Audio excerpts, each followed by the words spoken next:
So how did you, after your, amazing military career, like how did you think about this as like your next kind of phase of life? 'Cause I think you've been doing it for a couple years now, right? That's right. Yeah. So when I transitioned out, partially because of my older brother who transitioned out as a full colonel out of SOCOM and worked really to the day that he got out of the military.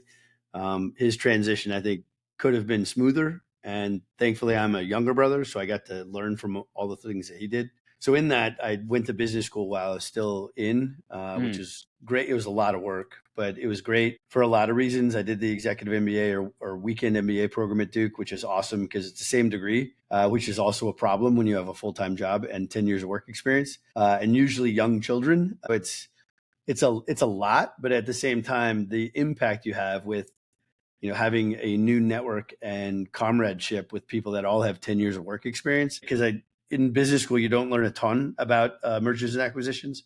And it was really a ton. Like the people were super gracious with the time. And so being able to sit with them and talk to them and ask them a million questions about how things work. I still am not, I wouldn't be consider myself an M&A expert, but it gave me a good window into it. I am a third generation veteran entrepreneur. So okay. my grandfather, who's a first generation American, both on both sides, they were both veteran business owners, veterans and business owners.